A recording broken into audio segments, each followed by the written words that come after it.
All right, well, hi, spooky people. Welcome back to Spirits with Crime. We are a boozy-driven show where we discuss, bone-chilling stories about true crime, paranormal, all the fun stuff that everybody loves every week, usually on Saturday. Sometimes it's a little, off, but typically Saturdays. We bring the booze in more ways than one. We will provide a themed cocktail for you, such as this, and we'll recreate it at home. You can recreate it with us on the YouTube channel. If you're listening to just the audio, then go ahead and check us out on YouTube for that if you're interested. Otherwise, the podcast episodes will come out weekly, also on Saturdays, on Apple and Spotify podcasts. So make sure to check that out. But if you do like that extra content, check out the social media. Same as usual, TikTok, Instagram, we're getting a little better. YouTube is coming along pretty strong, I think, for the most part, other than this last one. You can check us out at Spirits with Crime. Our logo is the same as the logo for the podcast, so you should be able to find us pretty easily. We have the dumb-looking videos. And then, and then, the thumbnails are better. Yeah? Yeah. Because I'm actually making them. It's the picture that shows on the YouTube video. Oh, no, those are really good. So check us out on those, and feel free to reach out to us on Instagram and TikTok, or even in the comments down below on YouTube, because we need your feedback. We are having a hard time thinking of topics. So it would be great to hear from all of you, and just hear what you guys want to listen to next. So with all that being said, we can go ahead and make our cocktail of the week, our cow. It's called Holy Water for our topic this week, which is kind of a first-parter. It's going to be about Ed and Lorraine Warren. It's a hot topic. I don't know if it's still a hot topic. Do you know much about them? Not that much. Yeah, I feel like you didn't. Yeah. I'm a true Conjuring fan, so I dove really deep into Ed and Lorraine when all of those came out, and we're going to be discussing Annabelle today, which is one of the first ones that they went into and helped. So, holy water. Holy water. It's pretty easy. You can see we have a lot of ingredients. It's not as complicated as it looks. I don't know why there's so many, to be honest. Yeah. It's a lot more than usual. Yeah, but we have our lovely blue curacao once again, and our peach schnapps, which is lovely. I'm not excited about that one, but the drink was it was too on theme, so we had to make it. Yeah. And then some lovely lemonade. We just have the Calypso lemonade. We already have one open from filming the TikTok, so we're just going to use the same one, I think. If we need another one, we'll open up another one. And then vodka and white rum. So we're using Captain Morgan and our lovely same old Pinnacle vodka that we've been using since the beginning of the podcast. And then also just a little splash of pineapple juice. So if you don't really like pineapple, I'm sure you can just omit it, but we're going to include it.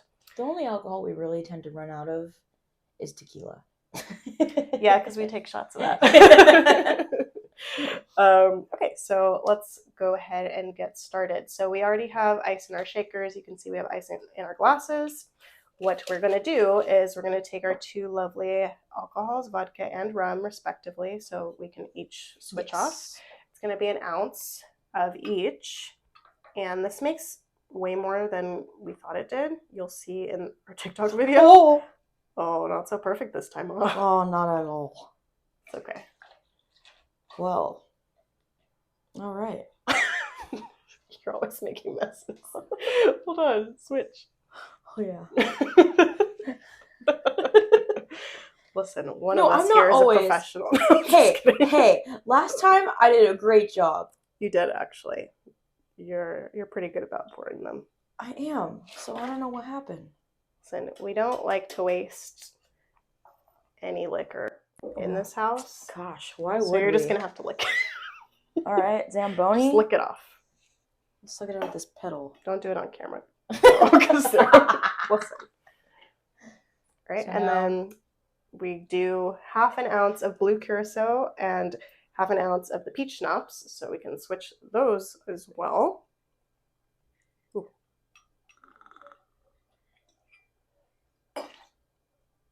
why does it feel like this isn't coming out? You might have to pour it more. Oh.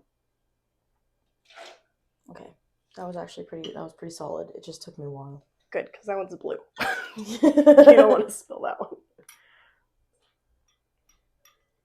These pork sprouts are a little more temperamental than the other ones we were using last time. That's fine though. But it's better than pouring it right out this. Yeah, that's a little scary. I don't like that. Okay, so then you can add lemonade to this part. It's 4 ounces of lemonade, but I'm just going to add it afterward, I think, because this like I said, this created a lot more than we thought. So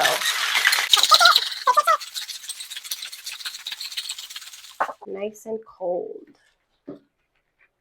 Okay, don't pour all of it. Okay. I already made that mistake for us. I pour maybe like that? Yeah, I think that's good. Really? I mean, you can pour more and add less lemonade if you want. I have a feeling I'm not going to enjoy the sweetness of this drink, so I think I'm going to want one. I really, really like sweet. Perfect. We're not going to measure the lemonade because we measure with our hearts still, to be honest. And then just a little splash of pineapple. Oh yeah, I forgot about the pineapple. Oopsies. Still have room. Yes. Alrighty. Perfect. And that's the holy water cocktail. Enjoy. We'll see you in a minute.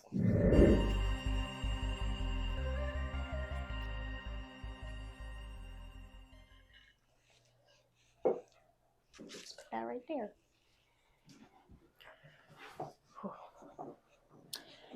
We're back. Alrighty. Oh, the earrings of the week. Earrings of the week. They're little crosses. I like them. They're cute. They're really cute. Yeah. You got them on Shein, right? Mm-hmm. Always. That's where I get everything. Always. Alrighty. So our topic is going to be all about Annabelle. I'm going to discuss a little bit about Ed and Lorraine just so we have kind of a backstory there, but I don't think I dive really deep into it. So if we want another episode where I go more into their backstory, it's not really a lot. I included most of it. I just don't think it was super, super detailed. So if you guys want to hear a little bit more, just let me know and I can add it into the next one. But I do want to ask you, Carley, since we already know what we're drinking, what are we laying to rest this week? Because it's been a tough weekend for both of us. Oh, man. And I'll go first if you need to think. Yeah. But I have a couple things. First of all, our episode didn't go up. Which literally we just got it to download on my phone today, 30 minutes ago. So very annoying. We thought we were going to have to record it again. Hopefully we don't. Have to do that. Hopefully we don't. Oh God. I haven't opened it, but I think it played, so we should be fine. And then also, my sweet poor boss already knows about this, but I almost lost our office key today. And thankfully I found it. It was in my jacket pocket that I had worn last week. I went on a trip for Memorial Day because it was also my 1-year anniversary with my boyfriend. He took me to Alcatraz, so I'll post some pictures and probably there will be an episode soon about that one. But I was texting him at work, like, I don't even remember what I did on Wednesday. I was like, this key could be literally anywhere. I was like, look on the floors, look behind the TV. Like, I don't know where I would have put it. Right. But we found it. So thank God. So that's what I'm putting to rest this week. Thank you. Oh, I would like to put to rest. Everything. Let's all just rest. Okay. I'm down for that one. Let's all just rest. Down for that one. Everything. Yeah. I mean, like I told you, I've been taking lots of Benadryl lately because of my allergies. So I've been resting quite a bit. It's not enough though. I know the past 2 days I've been sleeping like so much and it's been so nice. Me I'm too. Like, oh, it feels so good to sleep. Like, I know. I just want to sleep all the time. That's literally what I did all of Sunday. Is sleep. Me too. We were in San Francisco. All of Monday too. And we could have like gone to explore. Like Chad was awake. He's like, I want to do something. It was like 9 p.m. or something on Friday when we first got there. And I was like, I'm tired. Yeah. And I felt bad, but I was so tired. I'm still tired. Me too. We're all tired. Always. Always. All the time. Alrighty. So we can get into it then, I guess. Our story today, I guess I'll move this because I'm still blind, even though I have my contacts in. But our story today starts with a girl named Donna. And her mother visited a secondhand hobby shop and bought her a lovely little doll. And she thought that this would be the perfect gift for Donna's birthday. And it was like a Raggedy Ann doll. So not super creepy like in the movies. I don't know why. Well, I know why they made it like that in the movies because it's really creepy. But in real life, it's just like a Raggedy Ann doll. So it has the red hair. You've seen one of them, right? You know what it looks like. Really round face, like soft looking. Kind of like a Cabbage Patch Kid a little. Yeah, except it's like soft. Like it's stuffed. Well, Cabbage Patch Kids are stuffed. Their bodies, yeah, but their heads are like plastic. Yeah, they're like hard. Oh yeah, their heads are hard. Yeah. And so Donna, she was living with a friend named Angie. They were in like an apartment, kind of like this, I would assume. And they were both preparing to graduate from nursing school. So it was a really small apartment. You know, they were spending all their money on school. They were not living the high life yet because they hadn't graduated. So when Donna received this doll from her mom, she placed it on her bed, as we do with like stuffed animals, as like decoration. And soon Donna and Angie began to notice that the doll was moving on its own. Oh my god. Which is fun. We love that one. I don't know what I would do if I put a stuffed animal on my bed and I found it in a different position when I got home. No. And it was just me and my roommate and we were both like same schedule. Fuck that. And I don't have a lot of stuffed animals, but I have a lot of like doll-like objects with like eyeballs, you know? Yeah. And I used to have an American Girl doll. I had like, and you know their eyes close when you lay them down. Yes. And I would hide her in my closet so that she wouldn't stare at me. Oh, really? See, I wasn't scared of my American Girl dolls. I loved mine. Oh, it creeps me out at night. Now, I think it would absolutely creep me out, but... Scary. Even with her eyes closed, if she was laid down, I'd be like, what if they're open? Yeah, I get that. If I wake up and she's staring at me? I get that. I was like, I literally would hide her in the closet and close the door. And hope and pray. Out. What? Like a timeout. Oh, yeah. Yeah, I put her in timeout. And, like, I would hope and pray that she wouldn't get angry that I locked her. In timeout? No, I thought you were calling it timeout. Like, I was like, what? I would hope and pray that she wouldn't get upset that I would lock her in there at night and that she wouldn't, like, take revenge. And, like, open the door, like, why'd you lick me? Did she? No. Okay, perfect. No. I gave her to my sister and she cut her hair. My mom was really mad. Well, they're expensive. Yeah, I mean, I'd had that doll for a while because we're 15 years apart. Oh, yeah. Yeah, so... I forgot about that. So it's been quite a while. Anyway. So they noticed that she was moving. They would both come home and she would be in a completely different room or she'd be in, like, a different position. Like, her legs would be crossed. So scary. Yeah. They would hear strange noises when they left her in a room by herself, and then when they opened the door, it would just be like the doll like sitting there. Ugh, no. Mm-hmm. Sometimes she would leave it on the couch, and then she'd come home, and she'd find it on her bed with the door shut. Oh my god. No. So they lasted about a month into this. A month of it moving around their apartment. Oh my god. And then they began to find written messages on parchment paper. Not like printing paper, like parchment, like thick, like parchment paper. Like the waxy stuff? I mean, it's not really waxy. It's like, it's just textured. Like, it's not flat like regular printing paper. I guess I don't know what parchment paper is. Well, it's not very common. I'd say like the kind they use in Harry Potter, but you've never fucking seen it, so. No, I saw one. Oh. A part of one. Well, it's what they like write on. No, I didn't see for their that part. homework and stuff. I only saw the part where there was those black ghosts that were like running around. Dementors. Oh my god, it freaked me the fuck out, and I never watched Harry Potter again. Oh. Wait. Oh, you didn't ride the ride with us. Don't ride that ride. Okay. Because Dementors come up at you. Oh. They're like this close. Oh, and they're hell giant. no. They're so big. Don't ride that ride. No. Anyway. So they found these messages written on parchment paper, but they didn't have any parchment paper in their house. Like I said, it's not really common. Oh my god. It's not a common thing to use unless you're like a Harry Potter nerd and you're like, oh, I want to write like they did, you know? Or you want to be fancy, I don't know. And the messages would read, help me, help us, and help Lou. Who's Lou? Lou, turns out, is a friend that was staying with Donna and Angie around the time she got this doll. Oh my god. And it gets pretty bad for Lou. Oh god. It does. No, not Lou. Yeah. And so the writing on the parchment paper looked like a small child had written it. So like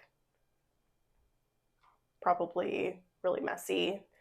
And then also they just appeared randomly. Like they just find them in random spots of their apartment. And like I said, there was no parchment paper or anything in there.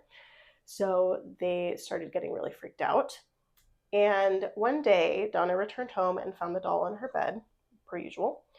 And she felt like something was a little different this time. Like she could just feel it in her gut. And she got really, really scared. Like she could feel fear setting in to her body. And then she noticed what looked like blood dripping from the doll's hands. Oh my god. And the doll's chest. So Donna and Angie at this point in time decided they should see a professional about this. Yeah, probably. It's about time. And so they found a medium and they held a little seance. Ooh. Mm-hmm. I guess they figured that there was something attached to the doll and they were like, let's see what it wants. Because it's writing notes like, help me. Yeah. And now it's bleeding, so yeah, something must be wrong. So they held the seance, and the seance was held by a random medium. It was not Ed and Lorraine at this point yet. It was just like a random lady they had found. And she told them that there was a small girl that was possessing the doll, and her name was Annabelle Higgins. So that's where the name Annabelle comes from. And she described her as a young girl who lived on the property near their apartment, like way, way back when. She was 7 years old, and her lifeless body had been found in the fields where the apartment complex now stood. Oh my gosh. Yeah, so they were like, oh, okay, so this poor little girl was found dead here, and so now she's just looking for help, right? Right. So Annabelle told the medium that she felt comfort with Donna and Angie, and she wanted to stay with them and be loved and cared for. Okay. So Donna and Angie were like, yes, of course, baby girl, stay right here. Oh god. They gave Annabelle permission to inhabit the doll and stay with them. Oh no. Which, rule number 1, never ever do that. I don't care if it's the sweetest little baby girl you've ever seen, heard. Like, don't invite spirits to live in your house. Or your daughter's doll. Yeah. Well, it was them that invited. Yeah. Yeah, but the mom herself, she should not be allowing that to happen. I don't know if the mom knew about it at this point. I don't know if they were sharing this information with her.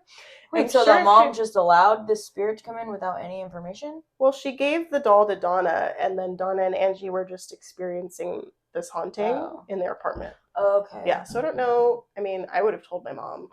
I was like, hey, this doll you gave me. It's moving. It's a little weird. Maybe take it back. It's moving and it's writing me letters. So I don't know. I would assume her mom knew, but God. I don't know. It's never said if she does. So anyway, they give her permission to stay, not only in the doll, but like with them in the apartment, like in their space. And this brings Lou into the picture. So Lou was a friend of Donna and Angie's who was staying with them around the time that Annabelle was introduced into the home. And he absolutely hated this doll.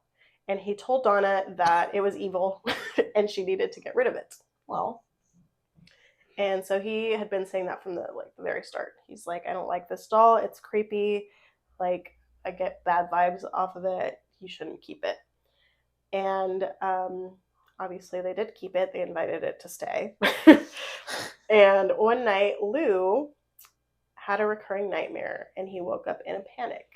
And as far as I know, Lou was like staying in the living room, like sleeping on the couch. And the two girls had their bedrooms. So he woke up in a panic. He couldn't move when he woke up in the middle of the night.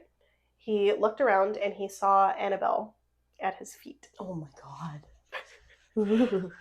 She moved up his body, past his chest. Oh my God, that is so scary. And then she began to strangle him. Jesus Christ. And then Lou blacked out and he woke up the very next morning and it was as if nothing had happened. Well, couldn't that be sleep paralysis? Yeah. Oh my gosh. But it's not usually a doll. It's usually like a dark figure, isn't it? When it's sleep paralysis? Yeah, it's usually something weird. We talked about this, I think, in the Dear David episode. It's usually something weird, like little green men. Oh, yeah. Or like dark shadows, like menacing, weird, creepy creatures. But I think he was just like, he knew Annabelle was evil, so it was just on his mind that she was there with him in the house. Right. So if it was sleep paralysis, I think it would have been super easy for him to have just like made it Annabelle instead of a dark figure. Right. So it's not stated whether or not it was sleep paralysis, but it sounds a lot like sleep paralysis. Yeah. And then eventually Lou and Angie were preparing to go on a little road trip. And they were alone in the apartment together and they were reading like maps on a table. And despite the apartment being really, really eerily quiet, they heard rustling from Donna's empty room. Donna wasn't home. Oh my God. And they thought someone had broken into the house. So the noises were loud enough. They were like, someone's definitely in there, right? And Lou waited until the noises stopped, and then he entered Donna's room. He turned on the light and found it empty, except for Annabelle, tossed on the floor in the corner of the room. Oh my God. Like something had picked her up and was like, threw her in the corner. He chills. I know, it's creepy. He did search the room to make sure that no one was hiding in there. And when he got close to Annabelle, he got the feeling that someone was standing behind him. I know, creepy. And when he turned around, no one was there. But immediately after he turned around, he clutched his chest and he began bleeding. Like he had been cut. So he turned around, saw no one was there, and then was like, like someone cut him. And he started bleeding. And his shirt was stained with blood. And when they took his shirt off, you could see that his chest, on his chest, was 7 distinct claw marks. 3 vertically and 4 horizontally. Claw marks? Oh my God, like that's someone horrifying. Had, like scratched him this way and this way. That is so horrifying. Yeah. Oh my God. And all of these claw marks were hot to the touch, like he had been burnt, not scratched. I know, it's creepy. That's so freaking creepy. Not only did he get these weird claw marks, and honestly, 7 is so many. Usually it's That's a like 3, lot. right? Yeah. I think even the 3 vertically and the 4 horizontally is like the mark of like the devil Oh, is it in like some cases. Oh. Like some people, I think I read somewhere doing my research that some people believe that that's like a symbol of like a demonic force. Okay. Yeah. And so not only did he get them, but they also healed almost immediately. And after 2 days, they were completely gone. Very strange phenomenon. And so after that encounter, Donna and Angie were like, okay, maybe this isn't a sweet little 7-year-old girl. And they were ready to accept that the entity may be demonic. So you maybe should have found that out before you allowed her into your daughter's toy and your household. You'd think so. Okay. You'd think this is why you don't accept anything to live inside your dolls. Yeah, no. So they got the help of a priest, an episcopal priest. I'm not sure what that means, but me neither. They reached out to a priest. His name was Father Hagen.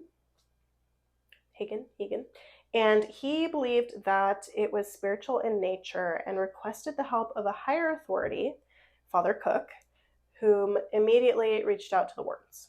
So that's how they got involved in this situation. Okay. So, to talk about the Warrens a little bit. Ed Warren, very confusingly, shares a name with a Cheyenne, Wyoming politician who's also an actor. Oh, okay. Because when I looked on Wikipedia, I think there's a separate Wikipedia for both the Warrens together, and then you know how it highlights like names, so you can click on it and go to like that Wikipedia page. It took me to this weird politicians, and I was reading through, and I was like, he was a politician, like what the heck, and an actor, like what? Who knew? I was like, and people believed him if he's an actor, like what the heck? How do you go from that into freaking like ghost hunting? So no, that's a different guy, also named Ed Warren for some reason. This Ed Warren that we're talking about was born Edward Warren Miney. So his last name is Miney. His middle name is Warren, which I guess is confusing. It's confusing for me. I don't know why they go by Ed and Lorraine Warren if Warren's his middle name. Maybe it's like something that they did in the 1900s, like early 1900s, because he was born on September 7th, 1926. Maybe. So, I don't know. Or maybe he just went by Ed Warren. I don't know. Yeah, maybe. Maybe he thought it was better than Miney. Yeah. Probably. Just making sure that they're good? Yeah. Okay. So Ed is a self-taught demonologist, an author, and a lecturer. And a demonologist is someone who studies demons. So he taught himself all of these things. If you go deeper into his story, he had an experience with some sort of spirit that had scared him when he was like younger, and his dad told him like it's nothing, basically. And like no one believed him until he met Lorraine, pretty much. And that's something that's brought up in the movies a lot, is like it's said in one of the Conjuring movies, I think, that Lorraine and Ed both tell the main character their story of how they got someone to believe them, because she's like, no one's believing me about this haunting. And they're like, oh, you know what I did when I finally got someone to believe me? I married her, like stupid stuff. Sweet but stupid. And then Lorraine Rita Warren was born January 31st, 1927. And she's a clairvoyant and a light trance medium. And what I found out that means is some people will go into a trance who are mediums, and they won't be aware of their surroundings. And so they'll wake up and it's kind of like, where was I? What did I do? Like, what was I saying? But she was completely aware of everything that was happening at all times. I remember from the movies, like. Yeah, like she would kind of step out of her body Yeah. and like walk around. Yes. Yeah. Yeah. Like an But out she of body knew. experience. Yes. Yes. Mm-hmm. Yeah. So in 1952, they worked together and they founded NESPR, the New England Society for Psychic Research. Nespresso. Not quite as delicious, but yes. So they founded the New England version of the psychical research one that we talked about in one of our previous episodes with Houdini. So it's kind of the same thing, like they would research paranormal stuff, but they just founded the one in New England. Um, and then they claimed to have investigated over 10,000 cases. Wow. Yeah, I think it's listed on their website. And to be honest, their website, like the NESPR website, is a little weird. Like it looks like a spam website. And I'm not sure if I found the right one, to be honest. Maybe the one you found was Nespresso. Maybe. I mean, it looked pretty legitimate. Like it had information. So I think it just looks weird. Like it hasn't been updated. I don't know. Look it up for yourselves. Tell me if I found the wrong one and someone's hacking me or something.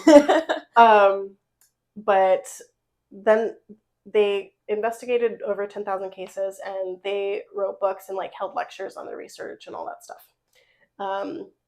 They became pretty controversial topic. I think pretty much when the Conjuring series like came out, right at the beginning, because I believe Ed had passed before even seeing the Conjuring movie, like before it even came out. I didn't know that. Yeah, so Lorraine was still alive for most of them, I believe. So she was there to kind of carry the legacy and make sure that things were accurate. But he didn't get to see anything. So they did become pretty controversial. Skeptics like Perry DeAngelis and Stephen Novella investigated their evidence and described it all as pretty much fake. Yeah. Okay. So more skeptical investigators, Joe Nickel and Benjamin Radford, concluded that the well-known hauntings weren't even real at all and that they were made-up stories. Stories like the Snedeker case, which we can discuss in a later chapter of speaking about the Warrens, and also Amityville. Which became a really popular like movie. You've seen that movie, right? I don't think I have. It's been a long time since I have. It's where the husband gets possessed and he kills his whole family in his house. I don't think I've seen that. Oh, we should watch that. Okay. I think there are several versions of the movie. It's really popular. They said it was a real case, and it's one of the cases that we'll discuss. But a lot of people said that they were faking all the evidence they had. Sometimes they had evidence, like Ed would say all the time that he had real like video evidence of ghosts, but he would never show anyone. He refused to show anybody. And I'd some be people skeptical of that as well. yeah. Some people think it's because they're like, oh, well, if I show you something, you're just going to say it's fake anyway, so why would I show you? I guess. But at the same time, you're refusing to show anybody anything. So there was one instance of a picture that they had, and I can show you later, but I can also post it on our Instagram, and I'll try to have it pop up somewhere over here for you guys, of, I think this was at Amityville. It was a little boy in the picture, clear as day, like he looks like a real little boy, but they said that it was a ghost. So they claimed to have photographed him, and I think everyone that was there involved in the picture is like, no, he wasn't there when we took the picture, but it looks like they just got a boy to stand there and took a picture. So I guess we'll have to see it to really decide, but it's a lot of evidence like that where it's really circumstantial. Kind of like Joe David. Yeah. I mean, that's definitely fake because of those pictures. Oh, that shit was scary, though. It was scary. It was creepy. But yeah, so a lot of people just think it's fake, like they were just hyping stuff up. And also, they've been criticized for being involved in a scandal where Ed was having an affair with an underage girl for 50 years. Shut up. Their whole marriage. Yes. Damn. She was underage at the time that their relationship allegedly started. In 2017, recently, Judith Penny claimed she had a 40-year relationship with Ed, which was about as long as their marriage. It started in 1963, she says.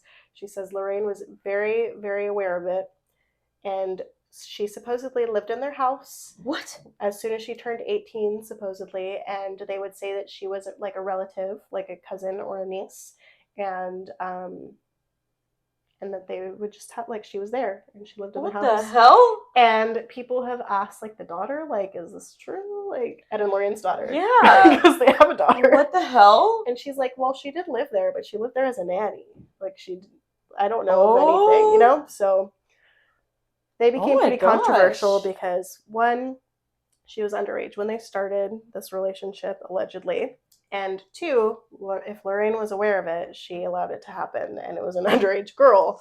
So a lot of people were very upset. This came out after, like, the movie situation started, so people were like, yeah. But again, you can't really tell what's real, what's fake, because they were obviously very popular people.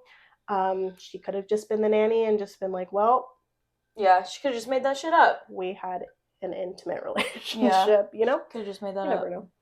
I just feel like that's such an elaborate lie to make up. Like, well, I mean, there's not really any proof of it one way or the other. There's no proof that it was a relationship. There's no proof that it wasn't. Gotcha. And now both Ed and Lorraine are passed, so she never spoke on it as far as I know, and the daughter is very adamant that it was not an existing relationship like that. And it's weird because in the movies, they have their relationship so pure, like Ed and Lorraine's, and like lovey, and like soulmates. Like, so when this came out, everyone was like, like it was weird. So I don't know.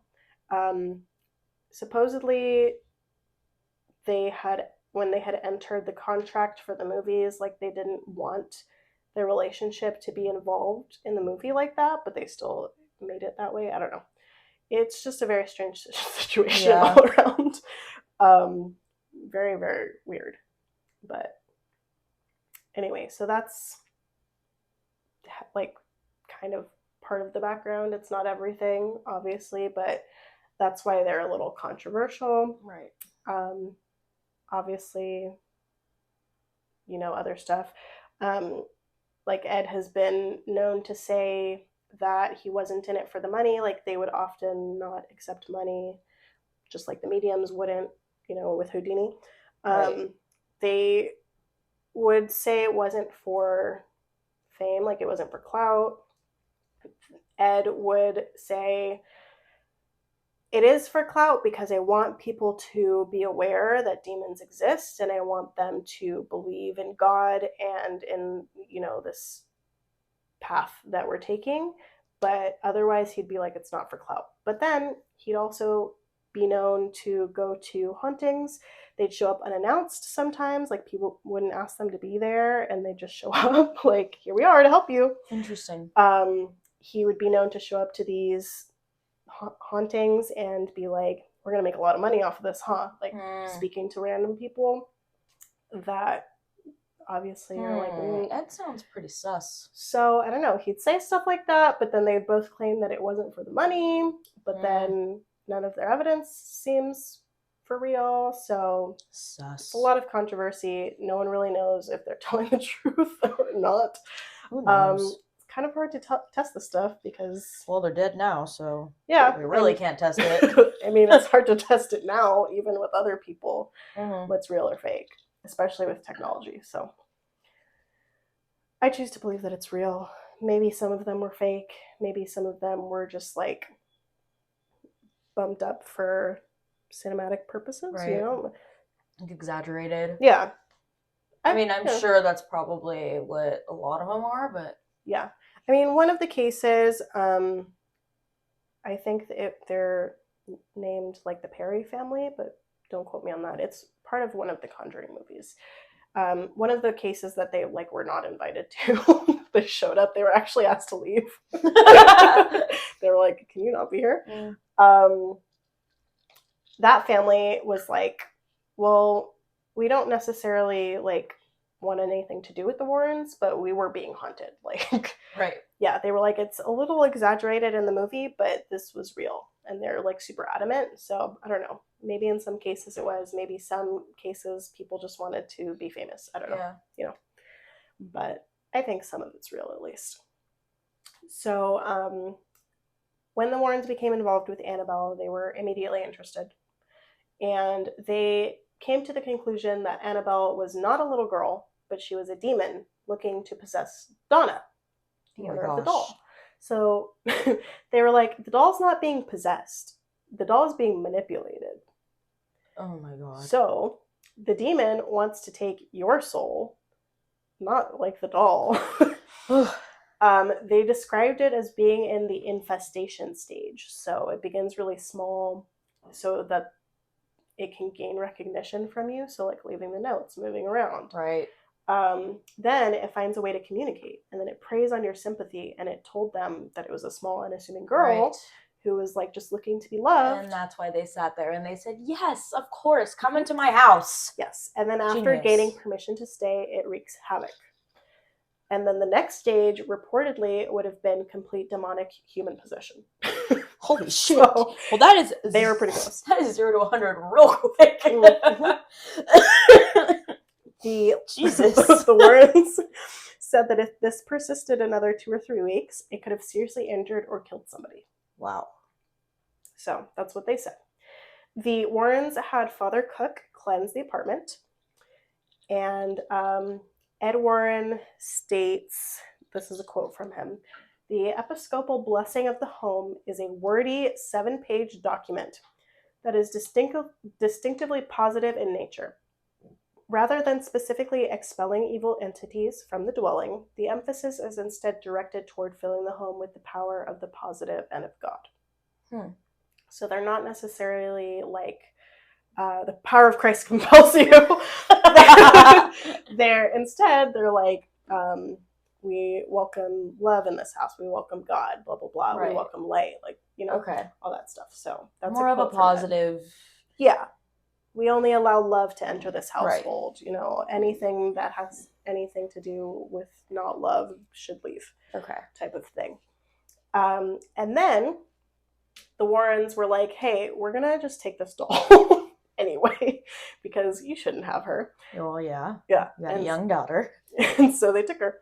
And she's currently in their occult museum, which sadly now is closed because they're both passed, which I'm super sad about because I've always wanted to visit. I don't know if it will ever open for the public. Why wouldn't it?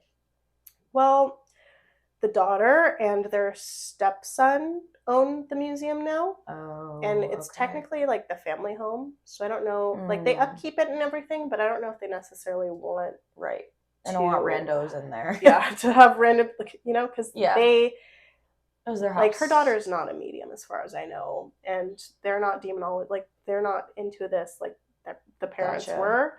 They might eventually get into it, I don't know, but you know, as far as I know, it's not demolished, but it's not open to the public. So bummer. Yeah. So the Warrens left with Annabelle. They both agreed that it would be best to drive home on the back roads. They were worried that if they drove on the main highways, that Annabelle would find a way to cause an accident. Oh my God. Very strong demon. So they were plagued with car problems the whole way home. The power steering failed, the brakes failed, the engine of the car kept stalling, like they were having issues. Oh my gosh. The problems stopped for a little while once Ed had sprinkled Annabelle with some holy water. So some of this? Some of this. Magic juice. So yeah, they had problems driving her home. It was smart of them to take the back roads because they were like, she's going to cause an accident for sure. When the museum was open, visitors did report feeling a sense of dread, and unease when they were like in her vicinity. And she's locked in a box. Like, I don't know if you've seen those pictures. Yeah, I've seen them. It says do not touch, or like positively do not open this box. Yeah. And I'm pretty sure it's like locked and everything. And she's said to curse you if you touch like the box or if you touch her. And many claim to have seen her move or change position while she's in the box, like while they're there at the museum. When they first brought her home, she reportedly levitated, and she would continue to still move around their house before they locked her up. That's why they locked her up. Yeah. When the Warrens told the priest, he wasn't worried. He looked at her and said, "You're just a doll." What the fuck? And then on the way home, after saying this to Annabelle, the priest was involved in a car accident. Wow. And it was nearly fatal, but he survived. Damn. Yeah. What did he say about it? Anything?